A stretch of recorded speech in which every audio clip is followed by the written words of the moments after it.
Video பார்க்குற எல்லாருக்கும் வணக்கம். இது உங்கள் ரெஸ்லிங் கிங் ஓஜி. நான் உங்கள் ரகுமான். நம்ம சின்ன வயசுலேருந்து டபிள்யூபிள்யூ எப்படி இல்லாமல் பார்த்துருப்போம். ஆனால் த குக்கர் அப்படிங்கிற பேரில் ட்ரிபிள் ஹெச் டபிள்யூபிள்யூ நாஸ்தி ஆகிட்டார். முந்தியெல்லாம் டபிள்யூபிள்யூ பார்க்கணுன்னா அவ்வளோ இன்ட்ரெஸ்ட் இருக்கும். மேட்சை காட்டிலும் டபிள்யூபிள்யூ பண்ணுற ப்ரொமோஷன் சூப்பராக இருக்கும். ஆனால் இப்போ டபிள்யூபிள்யூ டிகேஓ குரூப்ஸ் மூலயமா ட்ரிபிள் ஹெச்சும் சரி டிகேஓ குரூப்ஸும் சரி பணத்தை ஆசையில் டோட்டலாக மக்களுக்கு பிடிச்ச பல விஷயங்களை அழிச்சிட்டாங்க. அப்படிப்பட்ட டாப்பிக்கான 10 விஷயத்தை பற்றி தான் பார்க்க போகிறோம். 1 2 அப்படின்னாலே நான் ட்ரிபிள் ஹெச்சை எந்த அளவுக்கு கேவலப்படுத்துவேன்னு உங்களுக்கு தெரியும். 10 டாபிக் இருக்குது. எவ்வளோ பெரிய மனுஷன் ட்ரிபிள் ஹெச், அவனை கேவலப்படுத்த நீ எல்லாம் ஒரு யூடியூபர், உனக்கு தகுதி இருக்குதா அப்படின்னு நீங்கள் கேட்பீங்க. இந்த வீடியோ பார்த்து முடிச்சதுக்கப்புறமா சரிதான்ப்பா நீ சொன்ன 10 விஷயமும் உண்மையிலேயே கரெக்டு தான் அப்படின்னு நீங்களே சொல்லுவீங்க. சரி வாங்க வீடியோக்குள்ளே போகலாம். முதலாக சேனலுக்கு இருக்கவங்க சப்ஸ்கிரைப் பண்ணிக்கோங்க. பெல் ஐக்கானை கிளிக் பண்ண முடியுமா தினமும் ரெஸ்லிங் செய்யலை தமிழ் மொழியில் தெரிஞ்சுக்கோங்க. வின்ஸ் மேக்மன்ட்ட எனக்கு இந்த விஷயம் ரொம்ப பிடிக்கும். ட்ரிபிள் ஹெச்கிட்ட இது பிடிக்கவே பிடிக்காது. எனக்கு மட்டும் இல்லை, உங்களுக்கும் கண்டிப்பாக இந்த விஷயம் பிடிக்காது. அதுதான் ஸ்டேஜ். சுருக்கி இப்போ ஸ்டேஜே பார்த்தீங்கன்னா இல்லாமல் ஆக்கிட்டாரு. முன்னாடி வின்ஸ் மேக்மேன் ஒரு ஷோக்கு இத்தனை பேர் தான் வராங்க அப்படின்னாலும் ஸ்டேஜுக்கு ஃபஸ்ட்டு இடம் விட்டுருவார். ராக்கு தனி ஸ்டேஜ், ஸ்மாக்டவுனுக்கு தனி ஸ்டேஜ். பார்க்கறதுக்கே பயங்கரமாக இருக்கும். அந்த ஸ்டேஜை பார்க்கும்போதே வாவ், இந்த ரெஸ்லர்லாம் இந்த ஸ்டேஜில் வந்தால் எப்படி இருக்கும், வான வெடிக்கைகள், கிராஃபிக்ஸு இதெல்லாம் பார்க்கறதுக்கே சூப்பராக இருக்குங்க. ஆனால் இப்போ என்னத்தை இருக்குது, கிராஃபிக்ஸ் இருக்குதா? இல்லை. வான வேடிக்கைகள் ஒவ்வொரு ரெஸ்லர்ஸ் வரும்போது இருக்குதா? புஷ்ஷுன்னு போக வருது. இதையும் தாண்டிலும் ஸ்டேஜை பாருங்களேன், சுருக்கி எங்கிட்டோ போயிடுச்சு. ஏண்டா ஒரு பிக் ஸ்க்ரீன் இருந்தால் தான் அந்த ராஸ் மேட்டன் பார்க்குற மூமெண்ட்டே இருக்குது. இவனுங்க ஸ்க்ரீனை டோட்டலாக சுருக்கிட்டானுங்க. உண்மையிலேயே இதுக்கு வின்ஸ் மேக்மேன் எவ்வளோ பரவாயில்ல. ஏன் நான் அப்படி சொல்கிறேன்னு தெரியுமா? கொரோனா டைமில் வருமானமே இல்லைங்க. வின்ஸ் மேக்மேன் பார்த்தீங்கன்னா மக்களுக்கு பிடிச்ச நிறைய விஷயங்களை பண்ணார். அதாவது வருமானம் பார்த்தீங்கன்னா ஃபேன்ஸ் மத்தியில் வரல. ஃபேன்ஸ் மத்தியில் வர்றது தான் இருக்கிறதுலேயே அதிகமான வருமானமே. அந்த வருமானம் இல்லை, டிவியில் டிஆர்பி மட்டும்தான். அதில் வர்ற வருமானம் மட்டும்தான். கிட்டத்தட்ட 1 வருஷம் டபிள்யூபிள்யூ சம்பளமே இல்லை. ஆனால் டபிள்யூபிள்யூ இருக்கிற ரெஸ்லருக்கெல்லாம் சம்பளம் கொடுக்கணுன்னா அப்போ எவ்வளோ பெரிய டிமாண்டான ஒரு விஷயத்தில் டபிள்யூபிள்யூ மாட்டிக்குவாங்க. ஆனாலும் வின்ஸ் மேக்மேன் ஒரு ஸ்டேஜை வாடகைக்கு எடுத்து தண்டர்டோம் அப்படிங்கிற ஒரு சூப்பரான இதை கொடுத்தாரு. ஒவ்வொரு ரெஸ்லர்ஸ் வரும்போதும் வான வெடிக்கைகள் என்ன, இன்ட்ரோ என்ன, பார்க்கறதுக்கே பயங்கரமாக இருக்குங்க. அதாவது வருமானமே இல்லாட்டாலும் சொந்த காசை போட்டு மக்களை திருப்திப்படுத்தின ஒரே பெருமை வின்ஸ் மேக்மேனுக்கு மட்டுமே செய்கிறோம். ஆனால் இப்போ மக்கள் எக்கச்சக்க பேர் வராங்க, காசு நிறைய கொடுக்குறாங்க. ஆனால் ஸ்டேஜ், கிராஃபிக்ஸ் இது எதையுமே ட்ரிபிள் ஹெச் மற்றும் டிகேஓ 2 பேருமே சேர்ந்து பண்ண மாட்டேங்காங்க. இதில் நான் ட்ரிபிள் ஹெச்சை மட்டும் குறை சொல்ல மாட்டேன், டிகேஓக்கும் இதில் ஒரு மிகப்பெரிய பங்கு இருக்குது. ரெண்டாவது விஷயம் ஃபேன்ஸ். ரெசல்மேனியானாலே ஃபேன்ஸ் அதிகமாக வருவாங்க. ஆனால் இந்த வருடம் கம்மியாக வந்திருப்பாங்க. அதுக்கு காரணம் டிக்கெட் ப்ரைஸு. 100 ரூபா விற்க வேண்டிய டிக்கெட் ரேட்டை டிகேஓ குரூப்ஸ் பார்த்தீங்கன்னா 1000 ரூபாய்க்கு விற்றா எப்படி ஃபேன்ஸ் வருவாங்க? இதனாலேயே பாதி ஃபேன்ஸ் பார்த்தீங்கன்னா போயிட்டாங்க. அது மட்டும் இல்லாமல் டபிள்யூபிள்யூ மூளைக்கு இருக்கிற எல்லாருக்குமே பரவணும்னு சொல்லிட்டு இந்தியாவில் லைவ் ஷோ, ஆஃப்ரிக்காவில் லைவ் ஷோ, ஜப்பான் லைவ் ஷோன்னு சொல்லிட்டு எல்லா மக்கள்கிட்டையும், அதாவது அமெரிக்கா, இப்போ யூரோப்பு, சவுதி அரேபியா இங்கே மட்டும்தான் டபிள்யூபிள்யூ நடத்திட்டே இருக்காங்க. ஏன்னா அங்கெல்லாம் பணக்கார நாடு, நிறைய காசு கொடுத்து டபிள்யூபிள்யூ பார்க்குறாங்க. ஆனால் டபிள்யூபிள்யூ உலகம் முழுக்க பரவி இருக்குல்ல. இந்த காசு கொடுத்து, அதாவது கம்மியான காசு கொடுத்து பார்க்குற மக்கள் இருக்கிறாங்கல்ல, அவங்க பற்றியில் வின்ஸ் மேக்மேன் பரப்பணும்னு சொல்லிட்டு நிறைய விஷயங்களை பண்ணுவார். அந்தந்த நாட்டு ரெஸ்லர்ஸை கூட்டிகிட்டு வந்து சாம்பியன்லாம் ஆக்கினார். ஏன் சந்திரமகளை சாம்பியன் ஆக்கலை? இந்த மாதிரி நல்ல விஷயங்கள்லாம் வின்ஸ் மேக்மேன் பண்ணார். ஆனால் ட்ரிபிள் ஹெச் வந்ததுக்கப்புறமா கருப்பின மக்களையே மேக்ஸிமம் எல்லாரையும் ஒதுக்கிட்டார். ஃபேன்ஸ் டிக்கெட் ரேட்டை ரொம்ப அதிகமாக்கிட்டார்.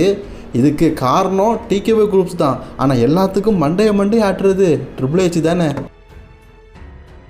அடுத்தது face of the wrestler. Face of the ரெஸ்லர்னால் அந்த கம்பெனி லீட் பண்ணுறவங்களே அவங்க தான். வின்ஸ் மேக்மேன் உருவாக்கி வச்ச ரோமனை வச்சு தான் கல்லாவை கெட்டிக்கிட்டு இருக்காரு ட்ரிபிள் ஹெச். அவர் ப்ராடக்டாக ஓபாஃபமி, பிரான் பிரேக்கர்லாம் க்ரியேட் பண்ணி வச்சுருந்தாலும் வின்ஸ் மேக்மேன் அளவுக்கு இல்லை. அவருடைய காலத்தில் John Cena, Stone Cold, Brock Lesnar, Roman சொல்லிட்டு முத்தான ரெஸ்லர்ஸை உருவாக்கினார். ஆனால் ட்ரிபிள் ஹெச் இப்போ அவர் பேர் சொல்கிற அளவுக்கு ஒரு ரெஸ்லரை உருவாக்கியிருக்காருன்னா கோடி ரோட்ஸை தான் உருவாக்கியிருக்காரு, மற்றபடி யாரையுமே உருவாக்கலை. அடுத்தது ஆடுங்க. முந்தியெல்லாம் டிவியில் பார்க்கும்போது 2 ஆடு வரும்போதே நமக்கு கோவம் வரும். இப்போ டபிள்யூபிள்யூ ஆடாக இருந்தால் எப்படி இருக்கும்? செம்ம டென்ஷன் ஆகும்ல. முந்தி WWE பார்த்தீங்கன்னா அட்வர்டைஸ் பண்ணுவாங்க, சின்ன சின்ன விளம்பரம்லாம் பண்ணுவாங்க. ஆனால் ரிங்கில் WWE ரிங்கில் ஒயிட் ரிங்கில் வேறு ஒரு கலர் சாயத்தை பூசி முழுக்க ஸ்டேஜில் பார்த்திங்கன்னா அட்வர்டைஸ் பண்ணுவாங்களான்னு கேட்டிங்கன்னா பண்ணியிருக்க மாட்டாங்க. அதை இப்போ பண்ணுறாங்க. ஸ்டேஜில் மட்டுமா பண்ணுறாங்க, டேபிளில், வெப்பன்ஸில், எதில் பார்த்தாலும் WWE வந்து அட்வர்டைஸ்மெண்ட். அதாவது ஃபேன்ஸ் மத்தியில் சம்பாதிக்கிற பணம் எங்களுக்கு காணலை. டிவியில் நம்ம டெலிகாஸ்ட் பண்ணுறோம்ல, அதில் அவங்க சம்பாதிக்கிற பணம் காணலை. இதுக்கும் மேலே இந்த சின்ன சின்ன வெப்பன்ஸ் அதில் கூட அட்வர்டைஸ்மெண்ட் பண்ணி நாங்கள் சம்பாதிக்கிறோன்னு காட்டுறாங்க. உண்மையிலே இதெல்லாம் பார்க்கும்போது செம்ம கடுப்பாகுதில்ல. ஏன்னா எவ்வளோ ப்ளைனாக இருந்தது அந்த இடம். குறிப்பாக எனக்கு அந்த ரிங்கெல்லாம் பார்க்கும்போது ரொம்ப ஏகமாக வருங்க. நீட்டாக இருந்தது, ஒயிட்டாக. அதில் ரஸில் சண்டை போடும்போது அவங்க முகம் மட்டும்தான் தெரியும். இப்போ ரிங்கில் இருக்கிற நெட்ஃப்ளிக்ஸ் ஆடு, ஸ்னீக்கர்ஸோட ஆடு தான் எனக்கு தெரியுது. இந்த பாயிண்ட்டை நீங்கள் எல்லாருமே ஏற்றுக்க மாட்டீங்க, ஆனால் ஏற்றுக்கிட்டே ஆகணும். என்ன பாயிண்ட்டுன்னு கேட்டிங்கன்னா, கிளாமரு, லவ்வு, இன்ட்ரெஸ்டிங்கான ஸ்டோரி. ஆக்சுவலி WWEல ஒரு விஷயத்தை பார்த்து, இப்போ அப்படிலாம் ஒரு விஷயம் நடந்துருக்குப்பா, அங்கே ஒரு பொண்ணு அழகாக இருக்காப்பா, அதுவும் கிளாமராக WWE பண்ணுறாங்க அப்படிங்கிற விஷயம்லாம் இப்போ இல்லவே இல்லை. நான் உங்களுக்கு எக்ஸாம்பிள் சொல்லணுன்னா, வின்ஸ் மேக்மேனுடைய லவ் ஸ்டோரி அதெல்லாம் உண்மையிலேயே பார்க்கும்போது என்னையா இது குஜால் நடக்குதுன்னு. WWE PG ஏரா வரும்போது கூட கிளாமர் மட்டும் இல்லை, இன்ட்ரெஸ்டிங்கான ஸ்டோரியை கொண்டு போவார். இன்ட்ரெஸ்டிங் அப்படிங்கிறது இந்த 24/7 சாம்பியன்ஷிப்பை சொல்லலாம்.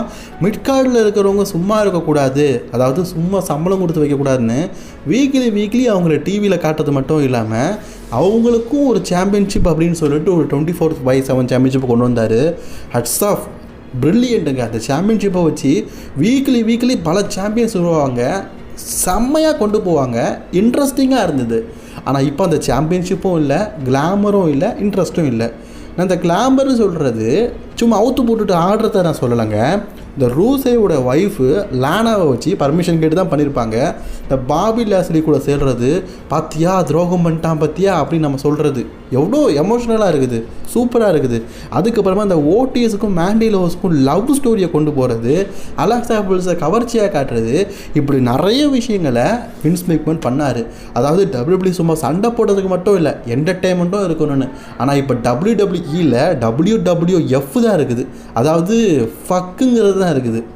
ஈயெல்லாம் இல்லவே இல்லை, என்டர்டெயின்மெண்ட்டே இல்லை. ஆக்சுவலி நான் இப்போ சொல்கிற பாயிண்ட்லேயே இந்த பாயிண்ட் தான் எனக்கு ரொம்ப முக்கியமான பாயிண்ட்டு. களம் இறங்குறது, களம் இறங்கு கலையை பிடுங்கிறது. அப்படின்னா என்னென்னு கேட்டிங்கன்னா, இப்போ ட்ரிபிள் ஹெச் வந்து என்ன பண்ணுறாரு, எப்படி நல்லா இருக்கல, நான் தான் CCO சாம்பியன், ஆனால் என்கிட்ட ஒரு ஃபோட்டோ எடுக்கணும், அப்படியே குண்டி ஆட்டிட்டு போனோம், அவ்வளோதான். இவ்வளோ தான் ட்ரிபிள் ஹெச் பண்ணுற வேலை. கேட்டால் நான் பெரிய மாமா அப்படின்னு. இவரோட பெரிய மாமா தான் வின்ஸ் மேக்மேன். களம் இறங்குறதுனா என்னன்னு தெரியுமாங்க? இப்போ எக்ஸாம்பிளுக்கு நான் உங்களுக்கு சொல்கிறேன். ரோமன் டீன்ஸ் வளர்ச்சிக்காக வின்ஸ் மேக்மேன் களம் இறங்குறாரு, ரோமனை அடிக்கிறாரு, ஸ்லாப் பண்ணுறாரு, அவருக்குன்னு சொல்லிட்டு நிறைய ஆப்பனன்ஸ் உருவாக்குறாரு. அதாவது ரோமன் ஜெயிக்கவே கூடாதுன்னு சொல்லிட்டு சீட்டிங்கெல்லாம் பண்ணுறாரு. அது இன்ட்ரெஸ்டிங்காக இருக்குதுங்க. ஒரு ஓனரே களம் இறங்குறாரு. அது மட்டும் இல்லை, பல ரஸ்லர்ஸ் வின்ஸ் மேக்மேனுக்கு மொட்டை அடிச்சிருக்கிறாங்க, கொட்டையிலேயே அடிச்சிருக்கிறாங்க, ஏன் ஃபேண்டை உருவி அம்மனை குண்டியாக கூட ஆக்கியிருக்கிறாங்க, மொட்டையும் அடிச்சிருக்கிறாங்க. ஒரு ஓனர், ரஸ்லிங் ஃபேன்ஸ் மத்தியில் ஒரு ஓனரே களம் இறங்கினா தான் நல்லா இருக்கும். நான் ஓனர் அப்படிங்கிற பதவியை யூஸ் பண்ணி உன்னை என்னென்ன டார்ச்சர் பண்ணுறேன் பார்த்தியா அப்படிங்கிறத மக்கள் மத்தியில் சூப்பராக காட்டினவர். இதை ட்ரிபிள் ஹெச்சும் பண்ணியிருக்காருங்க 2014-15 காலத்தில். அத்தோடி டீமை பயன்படுத்தி அவரும் அந்த கார்ப்பரேட் பவரை யூஸ் பண்ணியிருக்காரு. ஆனால் இப்போ பாருங்கள், நான் பெரிய முதலாளி, WWE இப்போ லீட் பண்ணுறது நான் தான், TKO குரூப்ஸ் என்ன தான் நம்புகிறாங்க அப்படின்னு சொல்லிட்டு அவர் லீடர் மாதிரி காட்டுறாங்க. ஆமாம், அவருக்கு உடம்பு சரியில்லைங்கிறது கரெக்டு தான். அவரே ஓனாக ஒரு டீமை க்ரியேட் பண்ணி, செதுலன்ஸ் க்ரியேட் பண்ணார்ல, அதே மாதிரி க்ரியேட் பண்ணி மற்ற ரஸ்லர்ஸை கொடுமைப்படுத்துறது, அடிக்கிறது, இந்த மாதிரிலாம் பண்ணால் இன்ட்ரெஸ்டிங்காக இருக்கும்ல. அது எதையுமே பண்ண மாட்டேங்காங்க. அடுத்தது அடியோடி அழிஞ்ச ஸ்மாக்டவுன் போரிங்காக போகுதுன்னு தெரிஞ்சோம் வின்ஸ் மேக்மேன் இருந்திருந்தால் என்ன பண்ணியிருப்பார் தெரியுமா? அதில் சில சேஞ்சஸ் பண்ணியிருப்பார். டக்குன்னு சூப்பர் ஸ்டார் ஷேக்கப் ஏதாவது பண்ணி ரஸ்லர்ஸை மாற்றிருப்பார். இப்போ உங்களுக்கு எக்ஸாம்பிளுக்கு சொல்கிறேன், ரோமன் ரெயின்ஸை ராலேருந்து ஸ்மாக்டவுன் தள்ளிட்டாங்க. ரா போரிங்காக போனதுனால ரோமனை ராக்கும் ஸ்மாக்டவுனுக்கும் பயன்படுத்திக்கிட்டாரு.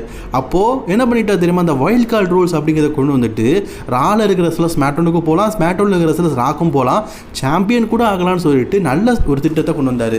அதாவது ரெஸ்லர்ஸ் வந்து அந்த பிராண்டில் பற்றாக்குறையாக இருக்கிறாங்க, ஸோ 2 பிராண்டுக்கும் ரெஸ்லர்ஸ் போகணும்னு சொல்லிட்டு சூப்பரான ஐடியாவை கொண்டு வந்தார். இதனால் ரால இருக்கிற பல ரெஸ்லர்ஸ் ஸ்மாக்டவுனுக்கும் போனாங்க, ஸ்மாக்டவுனில் இருக்கிற ரெஸ்லர் ராக்கும் போனாங்க. இது ஒரு நல்ல கான்செப்ட் தானே. ஆனால் இப்போ ட்ரிபிள் ஹெச் வந்து டிராஃப்டை நடத்துறது கிடையாது, ஸ்மாக்டவுனில் பார்த்த முகமே இருக்குது. ஆக்சுவலி மேக்ஸிமம் இப்போ டிராஃப்டை நடத்துனாங்கன்னா எல்லாமே சரியாயிரும்.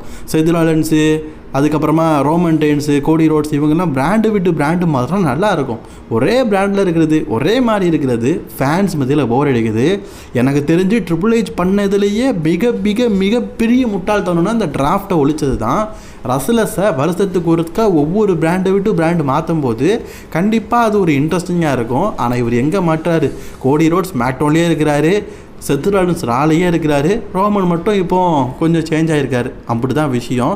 சில மாற்றங்களை ஏற்படுத்தினா நமக்கும் பார்க்குற இன்ட்ரெஸ்டிங் இருக்கும். ஸ்மாக்டவுனை பார்க்குறவங்களே பாதி பேர் போயிட்டாங்க அப்படிங்கிறதுக்கு காரணம் ட்ரிபிள் ஹெச் தாங்க. இதுக்கு நான் டிகே தப்பே சொல்ல மாட்டேன். ஆனால் அவர் நினச்சா சில ரெஸ்லர்ஸை ஸ்மாக்டவுனுக்கு தள்ளலாம். ஆனால் கோடி ரோட்ஸுக்கு மட்டும்தான் ஸ்மாக்டவுன் சொல்லிட்டு அவரை வச்சு மட்டுமே ஓட்டுறாருல, அது ட்ரிபிள் ஹெச்சோடைய தப்பு தானே. கடைசியாக நான் சொல்கிற point, fans want a champion. இப்போ டேனியல் பிரையனை மக்களுக்கு பிடிச்சிருக்குன்னா அந்த மக்களுக்கு ஃபேன்ஸுக்கும் பிடிச்சிருக்கிறதுனால அவரை சாம்பியன் ஆக்கி ஒரு மூமெண்ட் பண்ணி எமோஷ்னல் மூமெண்ட் பண்ணி வரவேற்பார். அது நல்லாவே ஒர்க் அவுட் ஆயிடுச்சு. கோஃபி கிங்ஸ்டன் ஒரு டேக் டீமர், அவர் WWE சாம்பியன் ஆகணும்னு ஃபேன்ஸ் ஆசைப்பட்டாங்க, அவருக்கான கேப்பு கிடச்சிது. அதுக்காக அந்த வாய்ப்புலேயே அவருக்கு சாம்பியன்ஷிப்பை கொடுத்தாங்க. ஆனால் வின்ஸ் மேக்மேன் போனதுக்கப்புறமா ட்ரிபிள் ஹெச் என்ன பண்ணுறாருன்னு கேட்டிங்கன்னா, அப்படியா உனக்கு ஷேர் பண்ணுறாங்களா, உனக்கு நல்ல ஃபேன்ஸ் இருக்கிறாங்களா, அப்போ அங்கே போயிட்டு வந்து உருளைக்கிழங்க உரிச்சிக்கிட்டு அப்படின்னு தள்ளி விடுறாரு, வாய்ப்பு கொடுக்க மாட்டேக்காரு. சரி, எக்ஸாம்பிளுக்கு யாராவது சொல்லணும்னா எல்ஏ நைட்டுக்கு கிட்டத்தட்ட போன வருஷத்துக்கு முந்தின வருஷம்னா நல்ல ஃபேன்ஸ் பேஸ் நிறைய வந்தாங்க, எங்கே பார்த்தாலும் ஏன்னு சப்போர்ட் பண்ணாங்க. அப்போ அவருக்கு ஒரு சாம்பியன்ஷிப்பை கொடுத்துருக்கலாம், ஆனால் கொடுக்கல. இவருடைய மூளை, அதாவது ட்ரிபிள் ஹெச்சோட மூளை குண்டியில் இருக்குது. குண்டி என்ன பண்ணும், பீ வருதுன்னு சொல்லும். அதே மாதிரி அவருக்கு ஒரு தடவை பீ வந்துருக்குது. அந்த பீயில் வந்தவர் தான் ஜே உசோ. நான் தப்பாக சொல்லலைங்க, நான் சொல்கிறேன், அது கரெக்டு தானே. அதாவது ஜே உசோ ஹெவி சாம்பியன் இதெல்லாம் ஓகே தான், அதுக்கான நேரம் இருக்குது. இப்போ ஜே உசோவை ஒருவேளை வின்ஸ் மேக்மேன் நடந்திருந்தா, நான் எக்ஸாம்பிளுக்கு சொல்கிறேன், அவர் சாம்பியன் ஆகணும்னா என்ன பண்ணியிருப்பா தெரியுமா, மணி இந்த பேங்கை வின் பண்ணி கேஷிங் பண்ணி எத்தனை பேர் அப்படி சர்ப்ரைஸாக சாம்பியன் இருக்கிறாங்க, அதை நம்ம ஏற்றுக்குவோம், அது நல்லா இருந்திருக்கும். ஆனால் ராயல் ரம்போ அதில் ஜான்சனாக இருக்கார், ரோமன் இருக்கார், அதையும் தாண்டி ஜே உசோ வின் பண்ணி ரசல்மேனியாவில் குந்தரை பீட் பண்ணதெல்லாம் நல்லா இருக்குதா, நீ கேஷிங் பண்ணு, சர்ப்ரைஸாக கேஷிங் பண்ணு, அது நல்லா இருக்கும். ஏன் பிக்கியில் WWE சாம்பியன் ஆகல, அதை விட்டுட்டு இப்படி டேரெக்டாக கொண்டு போனது நல்லா இல்லை. ட்ரிபிள் ஹெச்சுக்கு குண்டியில் மூளை இருக்குது அப்படிங்கிறத நிரூபித்தார். இதுவே வின்ஸ் மேக்மேன் இருந்திருந்தால் என்ன பண்ணியிருப்பாருன்னா, பெரிய பெரிய ரெஸ்லர்ஸை ராயல் ரம்பை வின் பண்ண வைப்பார், அவங்களுக்கு ஒரு பெரிய மூமெண்ட்டை ரெஸ்ல்மேனியாவில் கொடுப்பாரு. சாம்பியனே ஆக முடியாமல் தவிச்சுக்கிட்டு இருக்கிற ரெஸ்லருக்கு மணி இந்த பேங்கை கொடுத்து சாம்பியன் ஆக்குவார். அந்த மூமெண்ட்டை பண்ணாமல் விட்டுட்டார் ட்ரிபிள் ஹெச். நான் அடுத்ததாக சொல்கிற பாயிண்ட் என்னதுன்னா, பேப்பரிவ் மேட்சஸ். பொதுவாகவே வின்ஸ் மேக்மேன் ஒரு பேப்பரி நடத்தும் போது அந்த பேப்பருக்கு 7லேருந்து 8 மேட்ச் வரைக்கும் கன்ஃபார்ம் பண்ணுவார். ஆனால் ட்ரிபிள் ஹெச் மொத்தமே பார்த்தீங்கன்னா 5 மேட்ச் தான் கன்ஃபார்ம் பண்ணுறாரு. ஏன்னா நான் வந்து அடிக்கடி பேப்பரி நடத்துகிறோம்ல, அதனால் 5ன்னு. ஆக்சுவலி ஒரு பேப்பரில் இன்ட்ரெஸ்டிங்காக கொண்டு போகிறதே அதிகமான மேட்சஸ் தான். மேட்சஸை கம்பேர் பண்ணும்போது நமக்கு ஒரு இன்ட்ரெஸ்ட் இருக்காது. வின்ஸ் மேக்மேன் அதிகமான மேட்சஸ் கொடுத்தாரு. ரசல்மேனியாவில் ஒரு காலத்தில் 19 மேட்செல்லாம் நடந்திருக்குது, ஆனால் இப்போ 5-6 நடக்குது. ஸோ மேட்சஸையும் ரொம்ப ரொம்ப கம்மி பண்ணிட்டாரு. மேட்சஸ் கம்மியாகும்போது பேப்பரியில் சண்டை போடுற ரெஸ்லர்ஸோடைய டேலண்ட்டும் கம்மியாகுது. இப்போ சொன்ன விஷயங்கள்லாம் பார்த்தீங்கன்னா ட்ரிபிள் ஹெச் வந்ததுக்கப்புறமா நடந்தது. நான் இப்போ 10 விஷயம் தான் சொல்லியிருக்கேன், இதுக்கும் மேலே எக்கச்சக்க விஷயங்கள் இருக்குது. நான் 11ஆவதாக ஒரு விஷயம் சொல்கிறேன். இது வந்து டபிள்யூக்கு எந்த விதமான பிரச்சனையும் இல்லை, ஃபேன்ஸுக்கும் இது வந்து பிரச்சனையாக தெரியல. ஆனால் நமக்கு பிரச்சனை, இந்தியன் ஆடியன்ஸுக்கு பிரச்சனை. எஸ், நீங்கள் புரிஞ்சது கரெக்டு தான். டிவி டெலிகாஸ்டிங், நெட்ஃப்ளிக்ஸ் அப்படிங்கிறது அமெரிக்காவில் நிறைய பேர் பார்க்குறாங்க, யூரோப்பில் பார்க்குறாங்க, அவங்க வந்து மொபைலில் அடிக்டாக இருக்காங்க, அவங்க காசு கொடுத்து பார்க்குறாங்க. ஆனால் இந்தியா வந்து ஏழ்மை நாடு. 149 ரூபா கொடுத்து ரீசார்ஜ் பண்ணதுக்கே நாங்கள் வந்து காசுக்கு நாக்க போட்டு தொங்குறோம். இதில் நெட்ஃப்ளிக்ஸுக்கு ரீசார்ஜ் பண்ணி பார்க்கணுன்னா எல்லாராலையுமே முடியாது. டிவி அப்படிங்கிறது அவங்களுக்கு வாஸ்தவமாக இருந்தது, டிவியில் ஈஸியாக பார்த்தாங்க. இப்போது டிவி இல்லாமல் நெட்ஃப்ளிக்ஸில் பார்க்கணுங்கும்போது எல்லாருமே யூடியூப்பில் ஹைலைட்ஸ் தான் பார்த்துட்டு இருக்கிறாங்க. இந்த சின்ன சின்ன ஹைலைட்ஸ் போடுவாங்களா, அதை தான் பார்த்துட்டு இருக்கிறாங்க. எனக்கு தெரிஞ்சு ட்ரிபிள் ஹெச் பண்ணதுலேயே ஒரு மோசமான விஷயம் என்னதுன்னா, காமனாக எல்லோரும் WWE பார்க்கணுன்னா டிவி தான், அதை விட்டுட்டு நெட்ஃப்ளிக்ஸில் டெலிகாஸ்ட் பண்ணால் எல்லோரும் பார்ப்பாங்கன்னு நினச்சிட்டேன் பார்த்தீங்களா, அது ரொம்ப பெரிய தப்பு. நான் இப்போ சொன்னதில் சில பாயிண்ட் வந்து இல்லைப்பா இதெல்லாம் ட்ரிபிள் ஹெச் கரெக்டாக தான் பண்ணியிருக்கிறான் அப்படின்னு நினைக்கிறீங்களா? இல்லாட்டா சில பேர் சொல்லலாம், ப்ரோ நீ சொன்ன 10 பாயிண்ட்டும் கூட எக்ஸ்ட்ராவாக சொன்னி ஒரு பாயிண்ட்டு அதுவும் கரெக்டு அப்படின்னு நினைக்கிறீங்கன்னா மறக்காமல் கமெண்ட் பண்ணிக்கோங்க. இப்போ நான் சொன்னதில் எத்தனை கரெக்டு எத்தனை தப்பு அப்படிங்கிறதையும் கமெண்ட் பண்ணிக்கோங்க. ஏன்னா உங்களுடைய மனநிலை எப்படி இருக்குது அப்படிங்கிறதையும் நான் பார்க்கணும்ல.